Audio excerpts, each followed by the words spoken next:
আসসালামু আলাইকুম রহমতুল্লাহি ওয়া বারাকাতুহু। আশা করি আপনালোকে ভালো আছে। আজি বহুত এটা ভেরি ইম্পর্টেন্ট একটা বিষয়টো হল সম্পূর্ণ ওযু করার নিয়ম। কি বিষয়টো আজি? সম্পূর্ণ ওযু করার নিয়ম।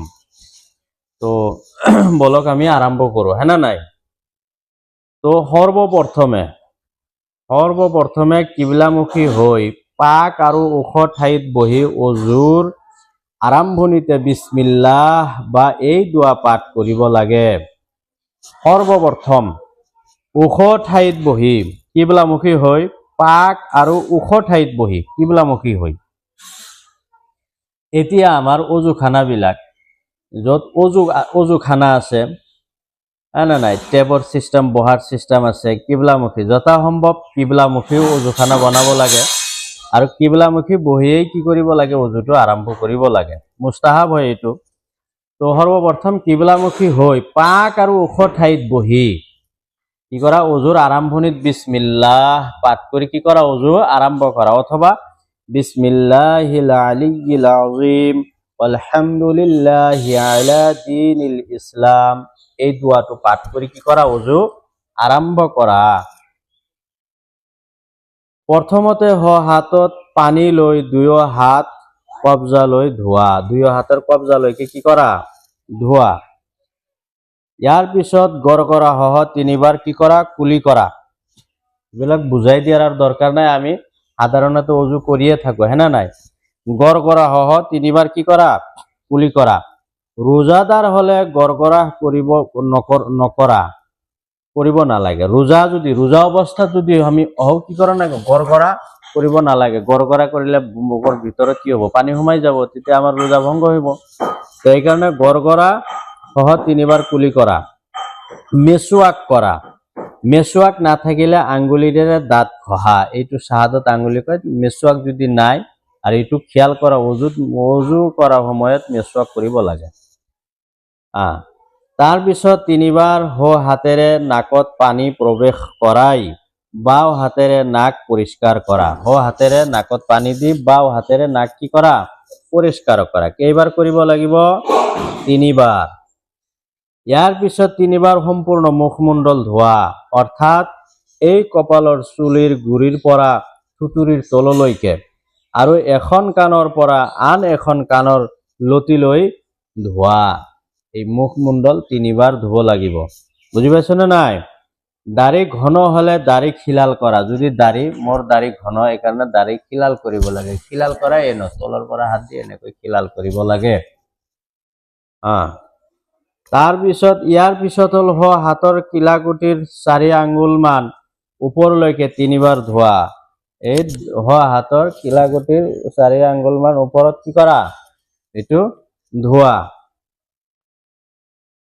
3 বাৰ ধোৱা। হাতৰ খাৰু বা আঙুঠি থাকিলে লৰচৰ কৰি ধোৱা। হাতত খাৰু বা আঙুঠি থাকিলে কি কৰি? লৰচৰ কৰি ধুব লাগে। হাতৰ আঙ্গুলিবোৰ খিলাল কৰা। হাতৰ আঙ্গুলিবোৰ কি কৰা? এনেকৈ খিলাল কৰা। হাতৰ আঙ্গুলিবোৰ খিলাল কৰা। ইয়াৰ পিছত সম্পূৰ্ণ মূৰ এবাৰ মুছেহ কৰা। কি কৰা? অজুৰ সুন্নত তৰিকা হল বাকি সব অঙ্গ 3 বাৰ, কিন্তু মূৰটো এবাৰ মোছা কৰা সুন্নত। সম্পূৰ্ণ মূৰ এবাৰ মোছা কৰা কি? সুন্নত। বুজি পাইছ না নাই? ক্লিয়াৰ? মোছা কৰা। পিছত কাণৰ ভাঁজ মোছা কৰা আৰু বুঢ়া আঙুলিৰ দ্বাৰাই কাণৰ পিঠি এই এনেকৈ মোছা কৰা আৰু হাতৰ আঙ্গুলিৰ পিঠিৰে ডিঙি মোছা কৰা। এনেকৈ ডিঙি মোছা কৰা। গোল মোছা কৰিব নালাগে, মকৰু গোল মোছা কৰাটো। মোছা কৰাৰ বাবে নতুন পানী লোৱাৰ দৰকাৰ নাই। আমি সদায় দেখি থাকো অজুখানাত কিছুমানে অজু কৰে, মাথা মোছা কৰাতে আকৌ হাত চাত ভিজাই পানী দি, নতুন পানী দি মানে মোছা কৰে। কিছুমানেতো দেখাব 3 বাৰে মোছা কৰে। 3 বাৰ নহয়, মাথা মোছাটো কেইবাৰ? এবাৰ। আৰু হাতটো আমাৰ ভিজাই আছে, হ্যাঁ না নাই? আৰু নতুন পানী লোৱাৰ দৰকাৰ নাই। ইয়াৰ পিছত দুয়োখন ভৰিৰ সৰু গাঁঠিৰ কিছু ওপৰলৈকে ধোৱা। দুয়োখন ভৰিৰ কি কৰা? সৰু গাঁঠিৰ কিছু উপৰলৈকে 4 আঙ্গুল মানে উপৰলৈকে ভৰিৰ গাঁঠি কি কৰা ধোৱা আৰু ভৰিৰ আঙুলিবোৰ বাওঁ হাতৰ কনিষ্ঠ আঙ্গুলিৰে খিলাল কৰা বাওঁ হাতৰ এই সৰু আঙ্গুলিটি কি কৰা ভৰিৰ আঙ্গুলিসমূহ কি কৰা খিলাল কৰা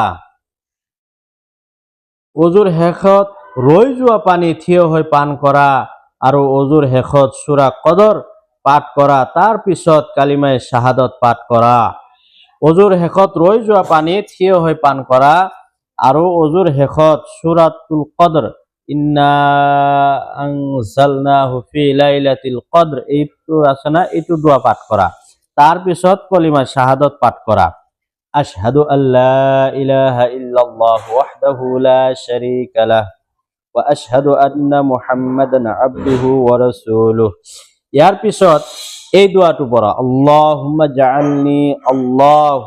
জাআলনি মিনাত তাওয়াবিনা ওয়া জাআলনি মিনাল মুতাতাহহিরিন এই দোয়াটো পাঠ করা এই দোয়াটোর পাঠ করিলে আল্লাহ পাকে বেহেশতর 8টা দরওয়াজা আল্লাহ দরওয়াজা কি করে দেয় খুলি দিয়ে পাঠকারীর কারণে তো আমি সম্পূর্ণ ওযু করা শিকিলো এনেকৈ ওযু কৰিলে ইনশাআল্লাহ আমি সম্পূৰ্ণ ওযুৰ সওয়াব পাম আৰু আমাৰ নামাজত খুশু খুজু নসিব হ'ব নামাজত মন বহিব নামাজ পঢ়ি ভাল লাগিব যদি ওযু আমাৰ ভাল নহয় তেনেহলে আমাৰ নামাজও ভাল নহব ক্লিয়াৰ ওকে বাস